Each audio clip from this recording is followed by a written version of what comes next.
Hi everyone, it's Gary Johnson here, head teacher. You know me as Gary, of course, and welcome to my KCSiE 2023 training reminder video. Also, we're going to use this video for new starters as part of their induction. So if you are a new starter, welcome aboard. You get to watch lots of videos like this throughout the year, aren't you lucky? So I am just going to share my screen with you now, if I can remember how to do that. And here is my lovely PowerPoint. Hopefully this is working. Right, so keeping children safe in education. I'll just move my slide on if it'll let me. There we go. Right. So the document is quite a lengthy document, but for general staff, it's just part one that you need to read. And there's just a general reminder there. This is sort of through the document that it's everybody's responsibility, safeguarding, and it should be child-centered. So in other words, in the best interests of the child. So when we're dealing with any safeguarding concern or a disclosure or anything like that, we always have to put the child first.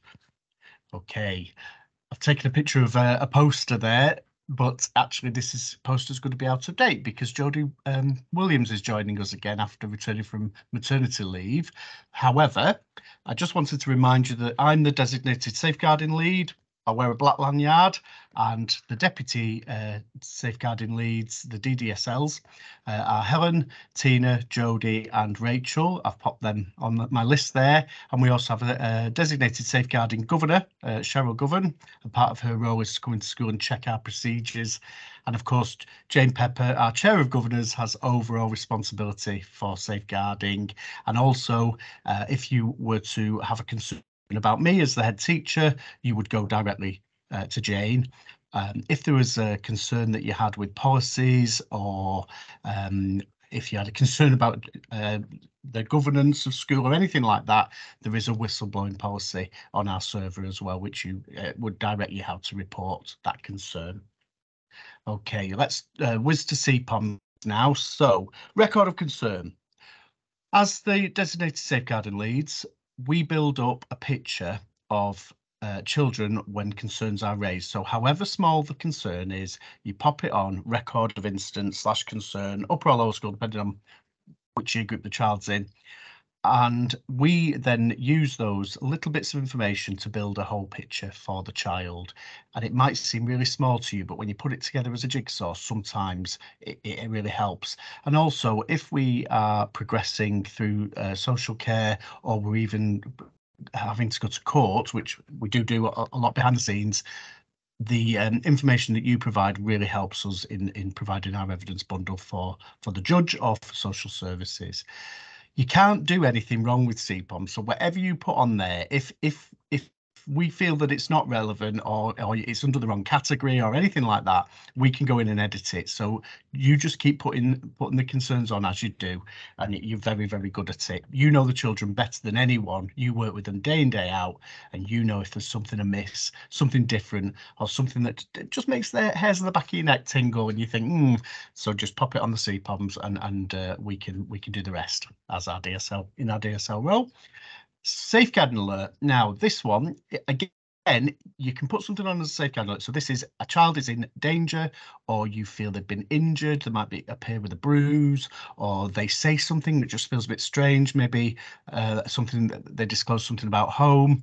Pop it on as a safeguarding alert. If we feel that we need to downgrade it, we will do that. It doesn't matter. You just pop it on a safeguarding alert. And what that does is it sort of flashes up red for us on our computers, and one of the DSLs will respond straight away to that.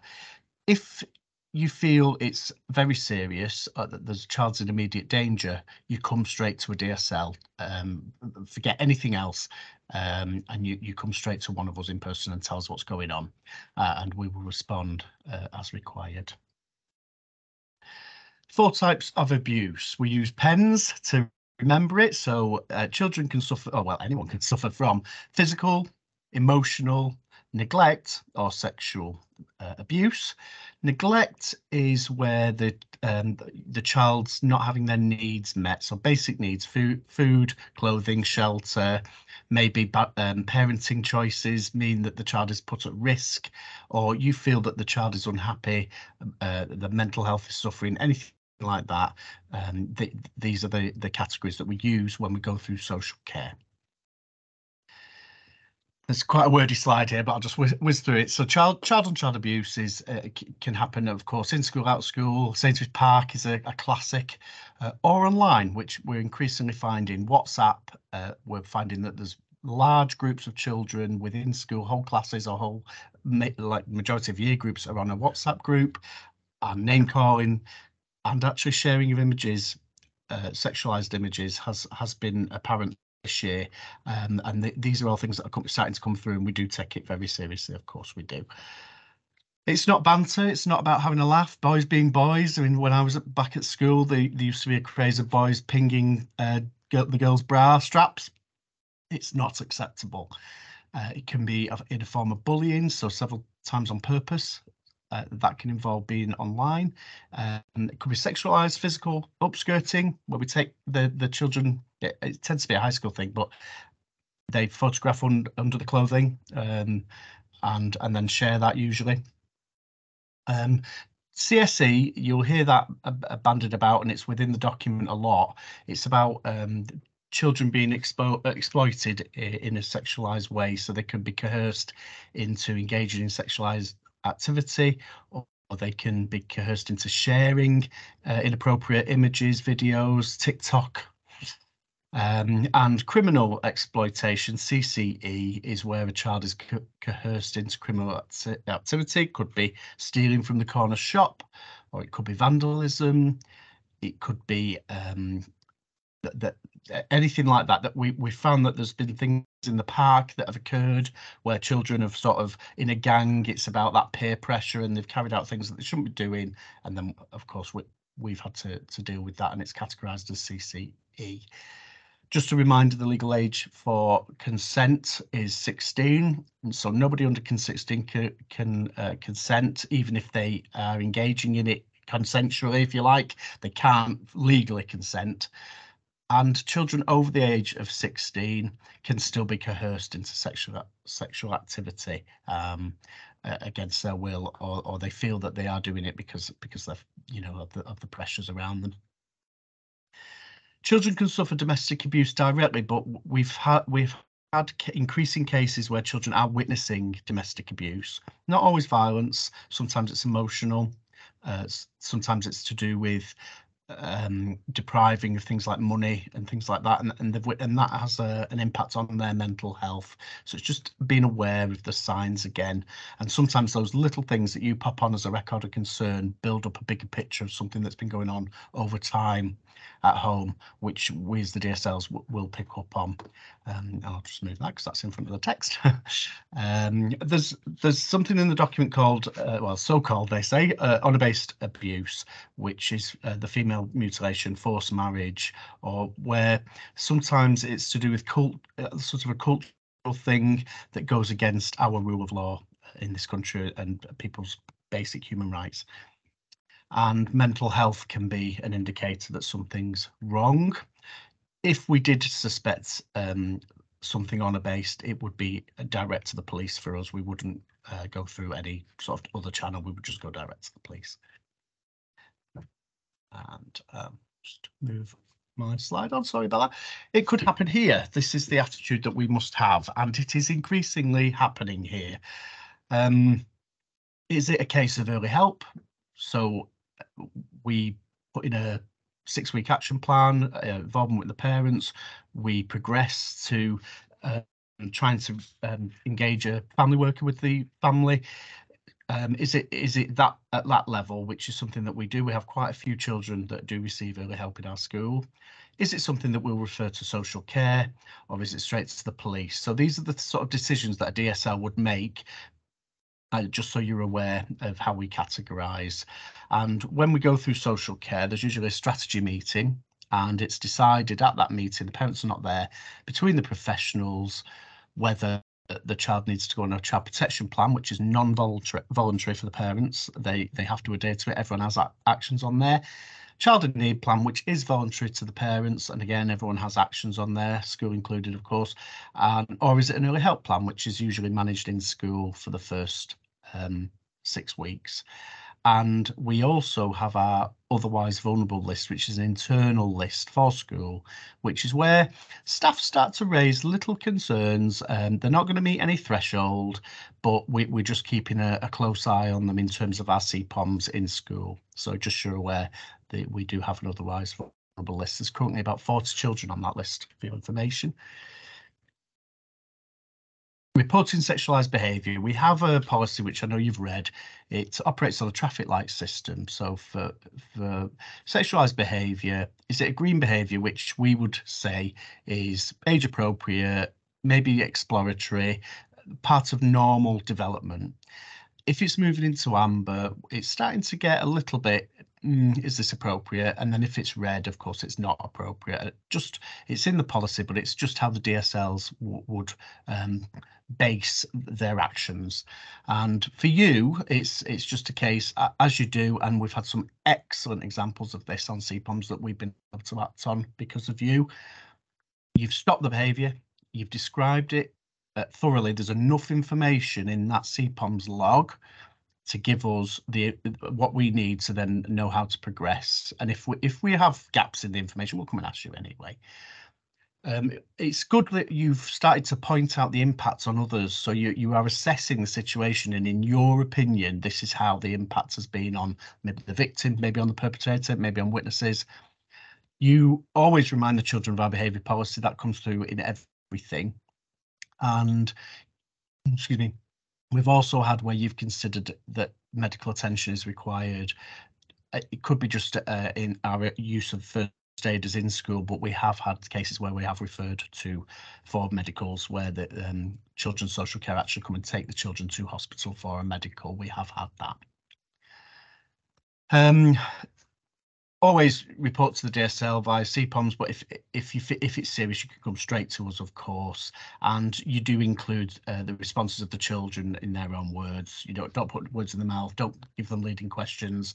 You let them speak, and you put their words there. And it is okay to put your opinion. If you just say, "in my opinion," and then your take on it, the incident as well, which is really helpful. Also, if you can have a think when you're sort of assessing the situation. Was it planned, spontaneous, and how did the victim feel, and how did the perpetrator feel? Are they quite accepting that it's okay what they've done, or are they embarrassed, regretful? It really helps us to gauge it for the traffic light system on the behaviours that come after the event as well. Thank you. Okay, county lines. We have not directly experienced this, but I am aware of cases in the area with sort of year 7 and above. So criminal gangs from cities, Liverpool, Manchester, for example, they come in and recruit children. So a hotspot would be Sainsbury's Park maybe, or the beach, and they recruit them into delivering packages, or into some sort of criminal activity, and it could be sexualized activity as well. Fortunately, touch wood, we've not experienced that yet, but who knows. Children can often go missing. Criminal gangs are aware that schools have attendance procedures and will start to ask questions if children are missing for too long. So they often put the children back into school for a little while to get rid of those flags of attendance. At Gladstone Road, we respond on day 1. I would imagine it's more of a high school issue, and there is cases of plugging where children are taught how to conceal drugs or weapons actually internally. We have cases in Scarborough that I'm aware of through my conversations with our PCSO, Anne Burton, of trap houses and cuckooing within Scarborough. This is where people have, say, a flat, and a criminal gang actually take over their home and use it for illegal activity. And often children are found in these houses, and the house has nothing to do with them, but they're just part of this gang, or they've been coerced into it. And that they're called trap houses, or cuckooing is where the house is taken over from somebody else. A trap house could be a house that's rented in some sort of random name, or it could be a hotel room. Children find themselves in debt, and the only way to repay the debt is to carry out more criminal activity, sexualized activity. And Operation Encompass is schools are alerted by the police if they attend an address where one of our children was there, or could be the adult was there. We're alerted, so we're aware one of our children has been involved in something, and then we can do our own welfare checks. And it also builds a picture that often the police will then come in and speak to us about the child. I'll just move my little video in the way. There we go. Extremism is when a child has a sort of an unhealthy opposition to the British values, so the rule of law, for example, and they start to express feelings that, or it could be they start to do little drawings, doodles of symbols that would indicate an interest in extremism, perhaps. And radicalization is where the children have these ideologies, and they start to sort of think that it's healthy for terrorism or extremist acts to take place. They start to maybe have a bit of an interest that's a bit unhealthy. And of course, terrorism is an act of violence or criminal damage that's really serious, as we know. Okay. Well, just have to cover this one. It's in the policy. I keep having to move this around, don't I?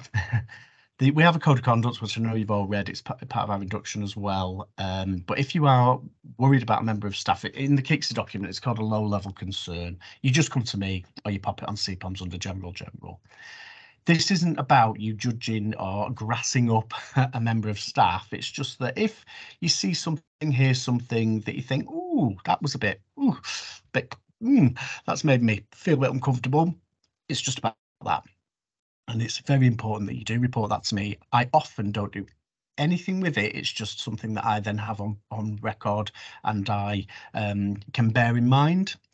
Often I will go and just speak to the member of staff anonymously. It's about me, and I've noted it, and I can often get an explanation, or just make a member of staff aware of something, maybe being a bit familiar with children, for example, but not with any intent, of course. But it's just a sensitive issue. But it is very important. And one thing that we are really good at here, which I've mentioned in one of my Friday emails last year, is that you actually self-refer. So when we make a mistake, maybe something slips out of our mouths, we're working at speed under pressure, or we do something we think, oh, I wish I could rewind the clock and not have done that.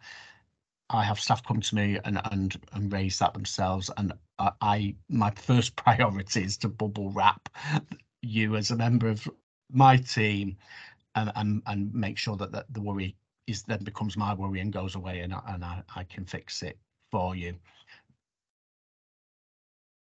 Okay, and that's it. Thank you for watching my video, and for always engaging with CPOMs, and for everything you do to safeguard our children.